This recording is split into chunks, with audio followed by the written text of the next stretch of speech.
It feels like every day a new celebrity announces an NFT project that you've just gotta buy.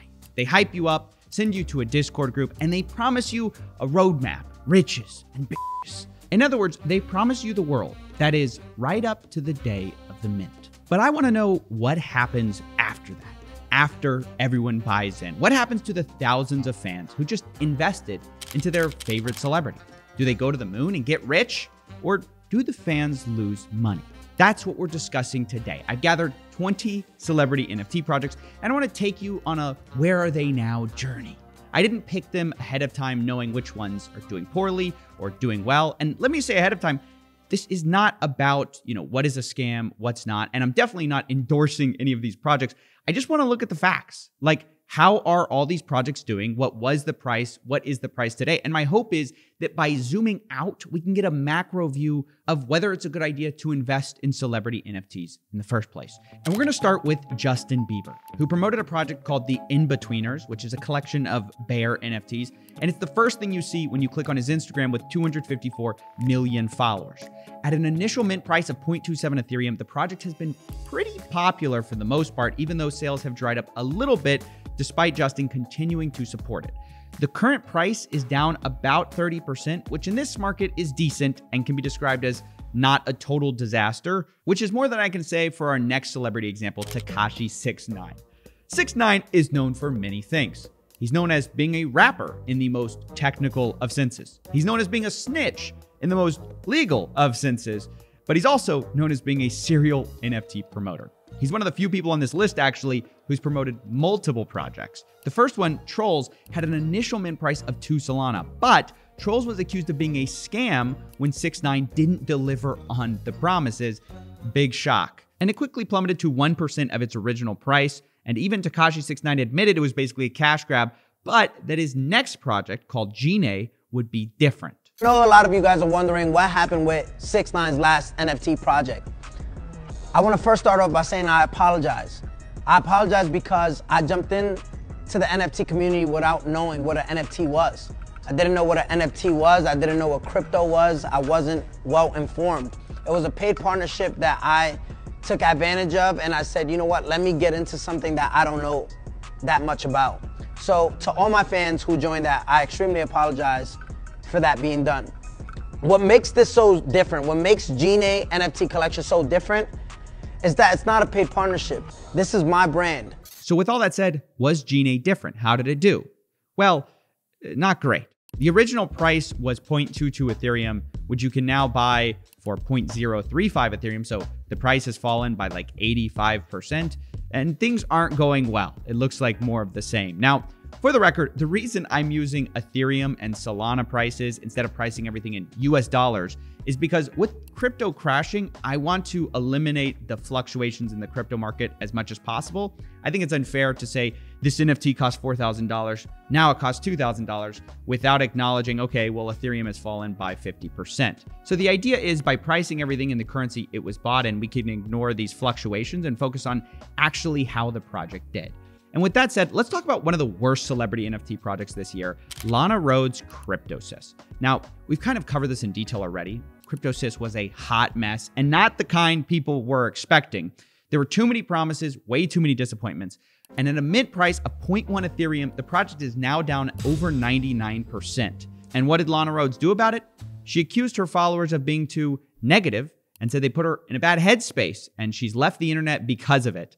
But not all NFT projects go poorly. And up next, we've got a good example of a project that's doing well. We're talking about Gary Vee with his V-Friends. And I've got to say, he's kind of crushing it with stick figure caliber drawings, proving, once again, it's not about how good your art is, because these are 5-year-old doodle level drawings, but they're selling for the price of an economy car.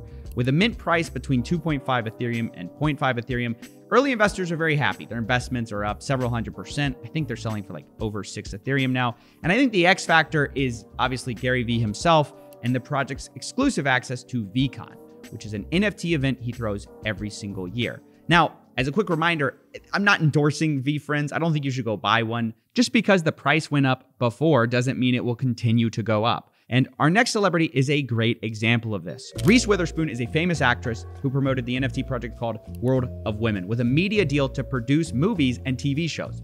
And at first glance, it seems like a slam dunk promotion because at an initial mint price of 0.08 Ethereum, it's now selling for a lot more than that. So if you'd invested early when she first tweeted about it, you'd be doing pretty well.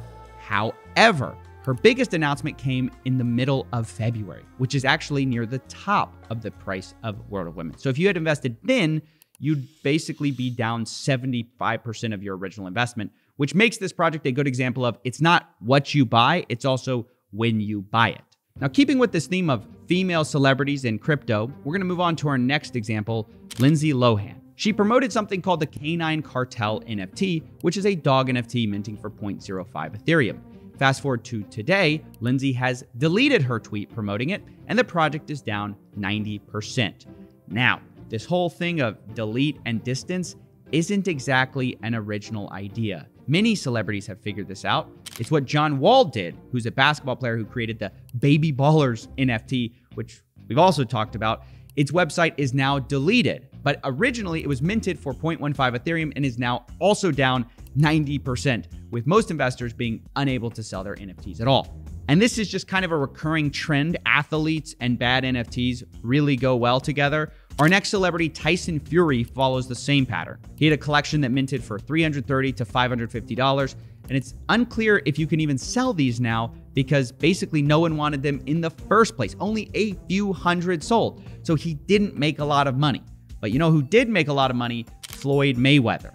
Floyd launched Floyd's World at a mint price of 0.15 Ethereum, and it sold pretty well. But currently, they're selling for less than 1% of their original mint price, which, judging from their onboarding video, makes sense, because this isn't exactly a high-budget operation.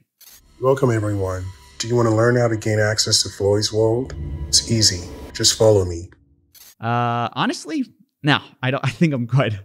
But we're going to keep with this theme of bad NFT animations for our next celebrity, Kevin Hart, who recently released a project called Confessions from the Heart, which is part NFT project, part Roku animated series, which is supposed to promote it.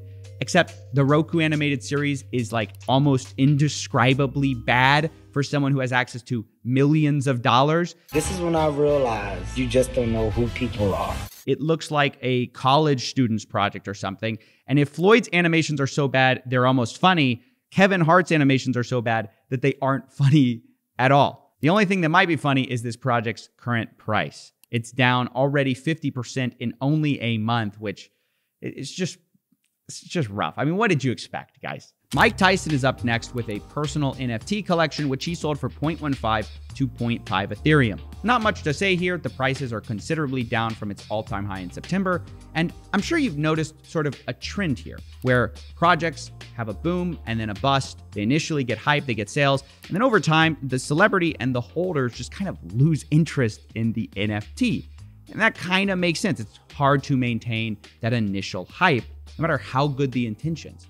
And that's the lesson of our next celebrity, Steph Curry, who created a famous basketball NFT collection called the 2974 collection.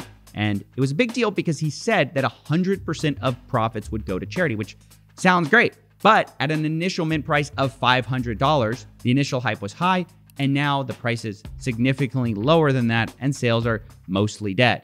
So I guess the question is, how do you avoid these boom-bust cycles of hype and then disappointment? Well, many NFT celebrities have tried a lot of different things. Some, like French Montana, a rapper, experiment with real-world utility. French Montana's project is called Coke Boys Kicks, which was pitched as a digital sneaker, which is paired with like a physical one. Now, this project just wasn't unique enough to escape the fate of many NFTs before them, and Coke Boys Kicks are now down nearly 80%. So it's hard to avoid the death of hype, although some manage it better than others. Our next group, you guys know I'm not the biggest fan of, it's the NELK boys. They released their project called Metacard at an initial mint price of 0.75 Ethereum and sold $23 million. However, even so, the price has only dipped like 20% in the last several months, which frankly really surprised me. I mean, I guess the NELK fan base just won't let this one die, which fair enough. Neither will our next example, Stan Lee's NFT collection. Wow, that's a bad segue. Let's talk about that, though. I mean, what a disaster that was. He released something from Beyond the Grave called Chakraverse NFT, and obviously it's not his fault. It's some like greedy corporate estate which released it in its name, and at a mint price of $200 for crappy art. I imagine the Marvel's execs are pretty proud. Okay, maybe that's a cheap shot at Marvel Studios, but then again, you know what else is cheap? These NFTs now. They're down 75% from their initial mint price, which again is just sort of the norm across these celebrity NFTs. Regardless of where you look, most of the NFT market tends to do worse after the mint. It's just how it is. Even so-called real artists like Grimes will release stuff like, you know, this Earth collection she did. Originally, it'll cost $7,500, and now it's selling for $200. A$AP Rocky faced the same problem with his project, which initially sold for $2,000 and is now selling for $400. And that's not even to talk about all the cash grabs going on. You also have things like Lil Uzi Vert with his Eternal Beings NFT, which initially minted for 2.5 Solana, and now he's abandoned the project and it's basically become unsellable.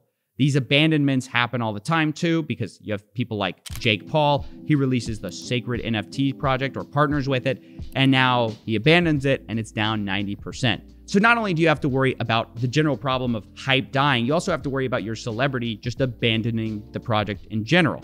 And I know this has been a lot, so I kind of want to summarize a lot of this information I just gave you. Let's kind of recap how these projects did. I've shared 20 of them with you, and of those 20, only 2 of them are still above mint price, VeeFriends and World of Women. Another 2 of these projects were at least close to their initial mint price, maybe within 20 or 30%, while the rest are down nearly 90 to 99% and are basically worthless. So what's the lessons? Well, firstly, celebrity NFTs are definitely not about the art. The most successful project is a series of scribbles. So if anything, I learned that NFTs are just about building and maintaining hype. And the truth about hype is that it's easy to build at first because you can just promise people anything, but it's hard to deliver on and maintain in the long run.